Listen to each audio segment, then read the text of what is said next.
আসসালামু আলাইকুম ওয়া ৰাহমাতুল্লাহি ওয়া বাৰাকাতুহু। মোৰ প্ৰিয় বন্ধু বান্ধৱীসকল, মোৰ সন্মানীয় ভাই ভনীসকল, মই যিটো কৈ আছোঁ তাৰ আগতে কি কৰিব লাগিব? সেই সৃষ্টিকৰ্তাৰ প্ৰশংসা কৰিব লাগে। সেইটো মই কৈছোঁ আলহামদুলিল্লাহ। বিশ্বনবী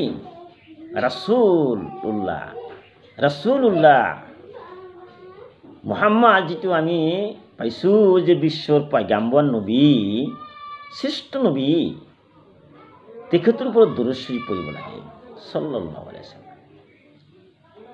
মোৰ বন্ধুসকল মনত ৰাখিব, যিমান মানুহ দুনিয়াৰ ভিতৰত আছে সকলো মানুহে মৃত্যুবৰণ কৰিব। তাতে কবৰ থাকে, মাজাৰ থাকে। মই যিটো কৈছোঁ, এই যে হজৰত মৰিয়ম ৰাদিয়াল্লাহু তাআলা এনেকুৱা তিৰোতা আছিল, তেখেতৰ যিটো মাজাৰ আছে ক'বাই চাবলৈ বিশ্বৰ গোটেইবিলাক মানুহে, বিভিন্ন ধৰণৰ মানুহ তাত চাবলৈ আহে। যিবিলাক মানে খ্ৰীষ্টানসকলে কি কৰিছে, খ্ৰীষ্টানসকলেও তাত চাবলৈ আহে যে কেনেকুৱা এই মাজাৰটো দেখাত কেনেকুৱা, কিমান ধুনীয়া, কিমান সৌন্দৰ্য ধুনীয়া সেই মাজাৰটো দেখিবলৈ আহে। কিন্তু সেইটোতো মই আগতে কৈছোঁ যে মাজাৰটো ক'ত আছে? লবনান পৰ্বত। এই পৰ্বতৰ নামটো মই কৈ দিছোঁ, লবনান পৰ্বত। সেই লবনান পৰ্বতত সেই মাজাৰটো আছে।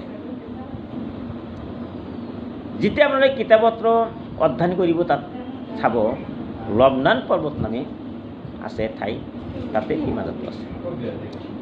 আৰু যিবিলাক মানে মুছলমান ইছলাম ধৰ্ম গ্ৰহণ কৰিছে, কোৰাণ শৰীফ বিশ্বাস কৰিছে, ৰসুলৰ যিমান হাদিছ আছে বিশ্বাস কৰিছে, আল্লাহক বিশ্বাস কৰিছে, ইছলামক বিশ্বাস কৰিছে, তেওঁলোকে সেই কবৰটো মাজাৰটো চাবলৈ আহে।